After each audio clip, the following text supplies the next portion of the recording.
Hello বন্ধুগণ, সবাই কেমন আছেন? আশা করি সবাই ভালো আছেন। আসসালামু আলাইকুম। আজকে আপনাদের সাথে শেয়ার করব মোমো রেসিপি। মোমো তৈরি করার জন্য এখানে প্রথমে মোমোর ভিতরের পুরটিকে আগে আমি রেডি করে নিয়েছি। পুরটি তৈরি করে নিয়েছি আমি গরুর মাংস, আলু আর নুডলস দিয়ে। এখন এই পুরটিকে ভালোভাবে রান্না করে নেব।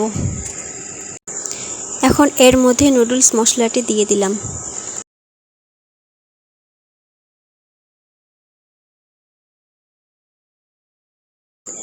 এখানে মোমোর ডোটি করে নেওয়া হয়েছে।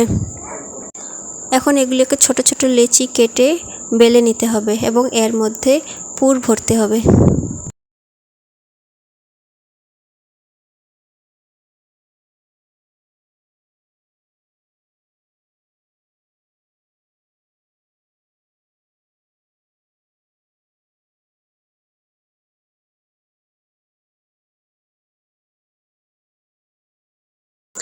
এখন এগুলি ভাপে দিয়েই তৈরি হয়ে গেল আমাদের মোমো।